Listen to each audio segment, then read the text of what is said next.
మీకు మీ కుటుంబ సభ్యులకు సంక్రాంతి శుభాకాంక్షలు. ఇట్లు కూన రవికుమార్, ఆముదాల వలస నియోజకవర్గం ఎమ్మెల్యే, పియూసీ చైర్మన్.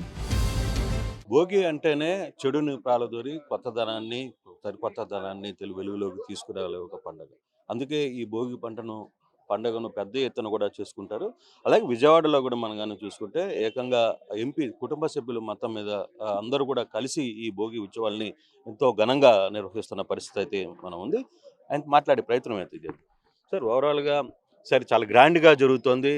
ఆంధ్రప్రదేశ్ మొత్తం మీద కూడా ఈ పండగ శోభ పెద్ద స్థాయిలో కనపడుతుంది. ఏంటి? ఎందుకని? మిమ్మల్ని చూస్తుంటేనే బ్రహ్మాండమైన పండగ శోభ కనపడుతుంది మాకు.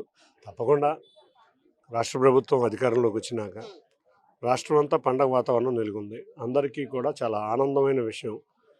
మనం చూస్తే గత ప్రభుత్వ సమయంలో ఏ పండగ కూడా సరిగ్గా జరుపుకున్న దాఖలు లేవు. ఎందుకంటే ఆ రోజు ఉన్న ప్రభుత్వం ఎక్కడా కూడా ప్రజల్ని ఇబ్బంది పెట్టే పరిస్థితులే కానీ, వాళ్ళ చంద్రబాబు నాయుడు గారు వచ్చిన కాడి నుంచి చూస్తే రకరకాల పండగలు అన్నీ కూడా చక్కగా జరుపుకుంటున్నాం. ముఖ్యంగా ఇందాక మీరు చెప్పినట్టు భోగి అంటేనే చెడు సాంప్రదాయాలని పారదోలే పండగ. అందుకే మేము కూడా ఇవాళ చెడు సాంప్రదాయమైన, అందులో రైతుల పండగ అయిన ఈ సంక్రాంతిలో గత ప్రభుత్వం జగన్ రెడ్డి హయాంలో రైతులకి జగన్ రెడ్డి ఫోటో ఉన్న పాస్ పుస్తకాలు ఇచ్చారు. 6 రోజుల నుంచి కూడా రైతులు చాలా ఇబ్బందిగా ఫీల్ అవుతున్నారు. ఎందుకంటే పొద్దున్నే లేస్తే ఇతని మొహం చూడటం ఏంటి, రెండోది మా పొలం అతందా మాదా, అతని ఫోటో ఉండడం ఏంటనే బాధల్లో ఉన్న రైతుల్ని ఈ పండగకి రాష్ట్ర ప్రభుత్వం కూడా ఉపశమనం కలిగే విధంగా చేసింది. రాజముద్ర, మేము ఎక్కడ మా ఫోటోలు లేవు, రాజముద్ర, ఆంధ్రప్రదేశ్ రాష్ట్ర రాజముద్ర నేయటమే కాకుండా రైతు ఎవరైతే ఉన్నారో రైతు ఫోటోను ముద్రించి పాస్బుక్లో ఇచ్చాం. ఇప్పుడు రైతులు చాలా రిలీఫ్గా ఫీల్ అయ్యారు. అమ్మాయ మాయి పొలాలు మాది అనే ఫీలింగ్లోకి వచ్చారు. కాబట్టి ఆ పుస్తకాలు ఇచ్చి చెడు సాంప్రదాయమైన జగన్ రెడ్డి ఆక్రమించుకుందాం అనుకుని పాస్ పుస్తకాలు ఏ ఫోటోలు అయితే వేశారో ఆ పాస్ పుస్తకాలని భోగి మంటల్లో వేసి తగలేయటం జరుగుతుంది. కానీ అదే మీరు ఏ విధంగా అయితే వాళ్ళు చేసిన పనులు చేశారో, వైసీపీ కూడా ఇప్పుడు మీరు అనుభవిస్తున్న పీపీపీ సంబంధించిన వ్యవహారంలో వాటికి సంబంధించిన జీవోలు వీటన్నిటిని కూడా బొగులో వేసి తగలబెట్టే ప్రయత్నం అయితే చేస్తారు. ఏ విధంగా చూస్తారు? అదే మాకు వాళ్ళకి ఉన్న తేడా. మేము రైతాంగం ఆనందంగా ఉండేటట్టు చేస్తున్నాం, ప్రజానికం ఆనందంగా ఉండేటట్టు చేస్తున్నాం. మేము వైద్య కళాశాలలన్నీ కూడా మెరుగైన వైద్యం పేదవారికి అందాలి, గ్రామీణ ప్రాంతం వారికి అందాలని కొత్తగా పీపీపీ మోడల్లో మెడికల్ కాలేజీలు స్టార్ట్ చేసాం. రిజర్వేషన్లో తేడా లేదు, తర్వాత ఫీజుల్లో తేడా లేదు. అంతేకాకుండా మెరుగైన సౌకర్యాలు 2 సంవత్సరాల్లో కాలేజీలు వచ్చేటట్టు మేము పీపీపీ మోడల్ పెట్టాం. గత ప్రభుత్వ హయాంలో స్థలాలు రియల్ ఎస్టేట్ మాఫియా కోసం జీవోలు ఇచ్చి ఒక్క దాంట్లో కూడా ఎక్కడో 90% రాయి కూడా అయిన కాలేజీలని వాళ్ళు మేము పూర్తి చేయడానికి ప్రయత్నిస్తాం. అందుకే వాళ్ళు అంటారు. ఎందుకంటే ప్రజలు ఆనందంగా ఉంటే వాళ్ళు చూడలేరు. ఇప్పుడు ప్రజలు ఎందుకు ఆనందంగా ఉంటారు? నీ పాస్ పుస్తకం ఉంటే రైతు ఆనందంగా ఉంటాడా? వాడి ఫోటో ఉంటే ఆనందంగా ఉంటాడు. కాబట్టి వారి పేరు మీద ఫోటోలు వేసి ముద్రీకరించి వాళ్ళకి ఇచ్చాం. ఈ నీ పేరు ఫోటోలు ఉన్నాయి, మేము తగలబెట్టాం. కాబట్టి ప్రజలు ఆనందపడతారు. ప్రజలు వైద్యం మంచిగా అందాలని కోరుకుంటున్నారు కాబట్టి మేము ఆ పని చేస్తాం. సైకో మనస్తత్వం ఉన్న వాళ్ళు కాబట్టి ఏ రోజు ప్రజలు ఆనందంగా ఉండాలని అనుకోరు. అంటే మీరు డైరెక్ట్గా చెప్పే ప్రయత్నం ఏం చేస్తున్నారంటే, పెట్టుబడులు రానియకుండా ఆంధ్రప్రదేశ్ని అడ్డుకునే ప్రయత్నం చేస్తున్నారు, పెట్టుబడులు వచ్చే వాళ్ళని బెదిరించే ప్రయత్నం చేస్తున్నారు అని చెప్పబోతున్నారు. పెట్టుబడులే కాదు సార్, మీరు చాలా తప్పుగా ఆలోచిస్తున్నారు. ఆంధ్రప్రదేశ్ ప్రజానీకం ఆనందంగా ఉండకూడదు. ఎప్పటికప్పుడు నిరంతరం బాధల్లో ఉండాలి. రాష్ట్రంలో పెట్టుబడులు వస్తే ఉద్యోగాలు వస్తాయి, ఉద్యోగాలే కాకుండా రాష్ట్ర ఆదాయం పెరుగుద్ది, మనం సంక్షేమం అభివృద్ధి 2 సంపాళ్ళలో తీసుకువెళ్ళొచ్చు అనే కోరికలో చంద్రబాబు నాయుడు గారు ఉంటే, ఇవి వస్తే రాష్ట్ర ప్రజలు ఆనందంగా ఉంటారు. నేను సైకోగాడిని కదా, ఎవ్వరు కూడా ఆనందంగా ఉండకూడదు అనే మనస్తత్వం గల వాళ్ళు ఏం చేస్తారు? ఒక్క పరిశ్రమను రానివ్వరు, ఒక్క అభివృద్ధిని రానివ్వరు, ఒక్క మెడికల్ కాలేజీని రానివ్వరు, జీవోలు తగలేస్తారు. మీరు చూస్తే ఎవరన్నా మామిడికాయలు ట్రాక్టర్లతో ఎక్కిస్తారా? పేదవారికి ఇస్తే ఆనందంగా మామిడికాయలు తింటారు. ఆ పేదవాడికి ఇచ్చే బదులు సైకో మనస్తత్వం ఉంది కాబట్టి మామిడికాయల మీద ట్రాక్టర్ నడుస్తుంది, లేకపోతే రపరప అంటారు. ఫ్యాక్షనిస్ట్ మెంటాలిటీ కాబట్టి ఎక్కడికక్కడ రపరప అంట. ఏంటి సంస్కృతి?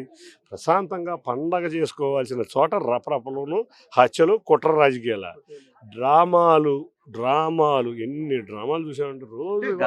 గతంలో ఒక పెద్ద సెట్టింగ్ వేసి ఇక్కడ సంక్రాంతి సంబరాలు పేరు మీద జగన్మోహన్ రెడ్డి కుటుంబ సభ్యులతో పెద్ద ఎత్తున ఒక సెట్టింగ్ వేసి నిర్వహించారు. కానీ ఈసారి ఆ పరిస్థితి కనపడలేదు. కారణం ఏంటి? ఎంత ఖర్చు పెట్టారు? ప్రజాధనం ఒక 7 కోట్లు ఎంతో ఖర్చు. ఎంతమంది ప్రజలు చూశారు?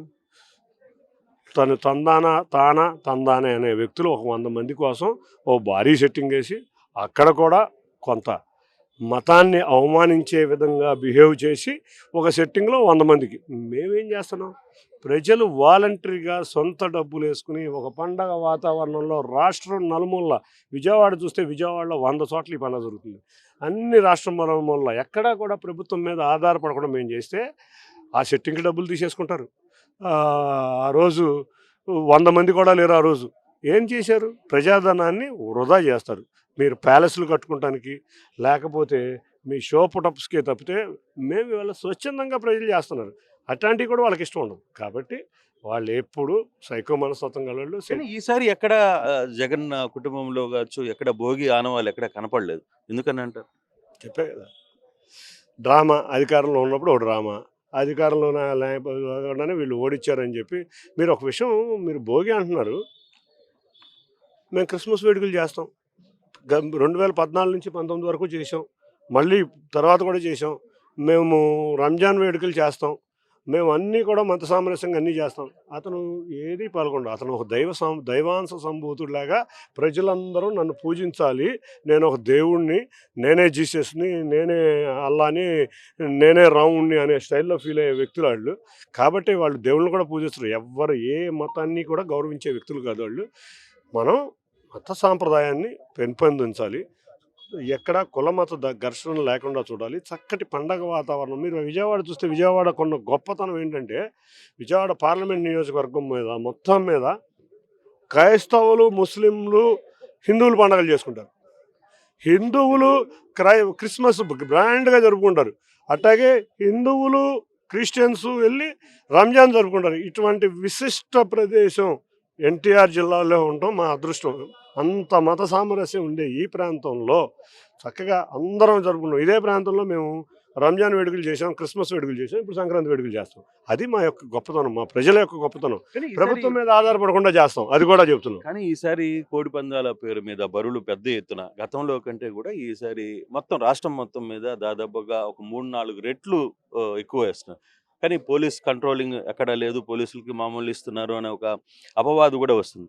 అంటే ఈ బెట్టింగ్ రూపంలో దాదాపుగా 5,000 కోట్లు ఈ సంవత్సరం జరగబోతుంది అని వస్తున్న వార్తల్లో నిజమేందా?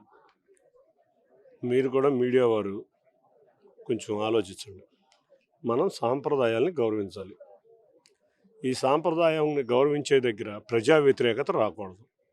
ప్రజలను కోరాల్సింది ఏంటంటే శాంతియుతంగా సాంప్రదాయాలను చేర్చుకోమని కోరాలి. అంతేగాని నేను అధికారంలో ఉన్నాను, నేను రెచ్చగొడతాను, మీరు అధికారంలోకి వచ్చారు కాబట్టి మీరు రెచ్చగొట్టమంటే మేము చెయ్యం. మేము ప్రజాభిప్రాయం ఏదైతే ఉందో, ప్రజల యొక్క సాంప్రదాయాలను గౌరవిస్తాం, ప్రజల యొక్క ఆచారాలను గౌరవిస్తాం.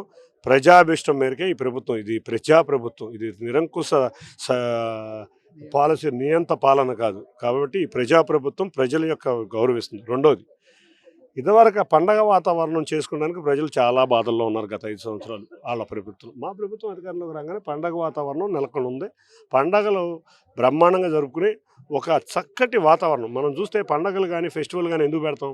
అందరికీ నిజంగా మనం విజయవాడ ఫెస్టివల్ పెడితే ఎంతోమంది పేద కళాకారుల్ని గౌరవించటం, సత్కరించటం కాకుండా చిరు వ్యాపారుల్ని బ్రహ్మాండంగా ఎంకరేజ్ చేసాం. అందరికీ వ్యాపారాలు ఉన్నాయా?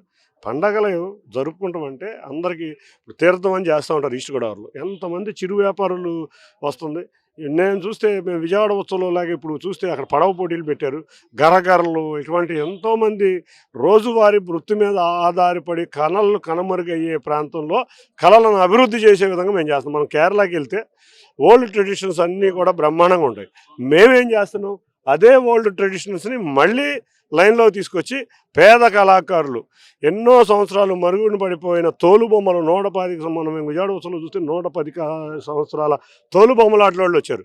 3,000 మంది కళాకారులతో ముఖ్యమంత్రి చంద్రబాబు నాయుడు గారిని బందర్ రోడ్లో కూర్చోబెట్టి పెరేడ్ చేయించాం. ఆ కళాకారులు ఆనందపడ్డారు, ఆయన కూడా ఆనందపడ్డారు. వాళ్ళందరూ చెప్పే విషయాలు వింటే మాకు చాలా ఆనందం వేసింది. మాకు 2 నెలలకి మీరు తీసుకురావడం వల్ల మాకు 2 నెలలకి ఆధారం దొరికిందని. ఇటువంటి రాష్ట్రం అంతా జరుపుతున్నాం. మీరు చూస్తే నిన్న ఫ్లెమింగో ఫెస్టివల్లో జరిపాం, రేపు వైజాగ్ ఫెస్టివల్లో జరుపుతున్నాం, నేను ఆత్రేయపురంలో జరిపాం. అంటే పేద కళాకారులకు కానీ, పేద వ్యాపారస్తులకు కానీ, చిరు వ్యాపారస్తులు కానీ చూస్తే గంగిరెద్దులు, హరిదాసులు వీళ్ళందరికీ ఒక చక్కటి అవకాశం ఇస్తా వాళ్ళు ఇది చేస్తున్నాం. అది ఈ ప్రభుత్వం యొక్క గొప్పతనం, కానీ రాష్ట్ర చివరికి ముఖ్యమంత్రి యొక్క గొప్పతనం. మేము ప్రజాభిష్టం మేరకే చేస్తాం. మీరేదో బెట్టింగ్లు అంటారు, బెట్టింగ్లు జరుగుతాయనే మాట చిన్న చిన్నవి జరగచ్చేమో కానీ మీరు అనుకున్నంత రేంజ్లో రాదు. కానీ అమరావతి మీద జగన్ మరోసారి ఒక బాంబు పేల్చారు. ఎలా రియాక్ట్ అవుతారు? నిజంగా ఏదైనా రాబోయే కాలంలో అమరావతి విషయంలో కొంత ఇబ్బంది జరిగే పరిస్థితి ఏమన్నా ఉందా? నదీ పరివాహక ప్రాంతంలో అమరావతి ఉందన్నాడు, అందుకే అజ్ఞానం అంటాం. లండన్ ఎక్కడ ఉంది? అసలు విజయవాడ నగరం ఎక్కడ ఉంది చెప్పండి? విజయవాడ నగరం ఎంత అభివృద్ధి చెంది మొత్తం నదీ పరివాహక ప్రాంతంలోనే విజయవాడ అభివృద్ధి ఉంది. అంతేకాకుండా ఢిల్లీ ఎక్కడ ఉంది? కల్కటా ఎక్కడ ఉంది? అసలు మన దగ్గర ఉన్న నగరాలన్నీ కూడా నదులతో అనుసంధానమైనది. ఏ క్యాపిటల్ చూసుకున్నా, దేశంలో ఏ క్యాపిటల్ తీసుకున్నా నదుల బాగానే ఉంటాయి. మొదటిది. రెండోది సక్సెస్ రేట్ కూడా ఎక్కువ. అంతేకాకుండా విజయవాడ గుంటూరు ప్రాంతంలో అమరావతి రాజధాని రావాలన్నారు. అసలు అమరావతి ఎక్కడ ఉంది? ఈ అజ్ఞానికి తెలియదు అది విజయవాడ గుంటూరు మధ్యలో ఉందని. అసలు ముందు నేను ఈ జగన్ రెడ్డి పులివెందుల ఎమ్మెల్యేని ఒకటే అడుగుతాను. పులివెందుల ఎమ్మెల్యే అసెంబ్లీలో 50,000 ఎకరాల అమరావతికి కావాలన్నావు, ఆ రోజు ఆ డ్రామా నడిపావు. అధికారంలోకి వచ్చినాక వైజాగ్ రాజధానిగా ఉండాలి, 3 రాజధానులు అన్నావు, 2వ డ్రామా నడిపావు. ఇవాళ 3వ డ్రామాకి తెరదీపాడు. విజయవాడ నగరం మధ్యలో ఉండాలి అని విజయవాడ గుంటూరు ప్రజలకు ఏదో ఉద్ధరిస్తున్నట్టు. నీ ప్రాంతం నువ్వు ఉన్న సమయంలో మరి ఎందుకు చేయలేకపోయావయ్యా? 3 రాజధానులు ఎందుకన్నావయ్యా? ఏం మాట్లాడతావు? రోజు డ్రామాలేనా? ఇదే డ్రామాలు ఎన్ని రోజులు చెప్తావు? మా విజయవాడ గుంటూరు ప్రజలు అమరావతిగా మేమే కాదు రాష్ట్రం అంతా కూడా కలల రాజధాని అమరావతి ఉండాలనుకుంటున్నారు. ప్రాంతీయ విద్వేషాలు రెచ్చగొట్టేలాగా చూస్తే వాళ్ళ ప్రజలు నిన్ను నమ్మే పరిస్థితుల్లో లేరు. నీ భయంకరమైన పాలనని 5 సంవత్సరాలు చూసి నిన్ను 11 సీట్లకి, అది కూడా మేము జాగ్రత్త పడి ఉంటే 4-5 సీట్లు కూడా వచ్చాయి కాదు. మేము జాగ్రత్త పడకపోవడం వల్ల 11 వచ్చింది. ఆ 11 నీకు రేపు మొన్నే చూసాం. నీ నియోజకవర్గంలో ఎక్కడైనా ప్రతిపక్ష నాయకుడు ఉన్న, ప్రతిపక్ష నాయకుడు కాదు కదా, మర్చిపోయాను, ఎమ్మెల్యేనే కదా, ఎక్కడన్నా ఉన్న నియోజకవర్గంలో పోటీ తత్వం ఇవ్వగలరు. పోటీ కూడా ఇవ్వలేకుండా డిపాజిట్ కోల్పోవడం మొట్టమొదటిసారి నీ దగ్గరే చూసాం. రేపు రాబోయే కాలంలో పులివెందుల్ని కూడా మేము గెలుచుకోబోతున్నాం. ఇదే నిదర్శనం. ప్రజలు ఎంత ఆగ్రహంతో ఉన్నారో ఇదే నిదర్శనం. కొత్త డ్రామాలు చేసి ప్రజల్లో చులకనవడం కన్నా సరిగ్గా అసెంబ్లీకి అటెండ్ అయ్యి ప్రజా సమస్యల మీద దృష్టి పెడితే నీకు ఏ మాత్రం అన్నా ప్రజలు విలువిస్తారని తెలియజేసుకుంటున్నాను. Right sir, thank you. ఇది ఎంపీ క్లియర్గా చెప్తున్న పరిస్థితి.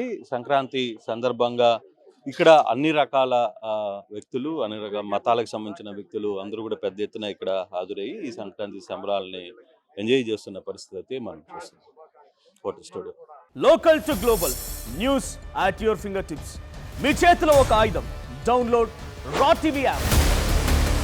Media legend Ravi Prakash is back.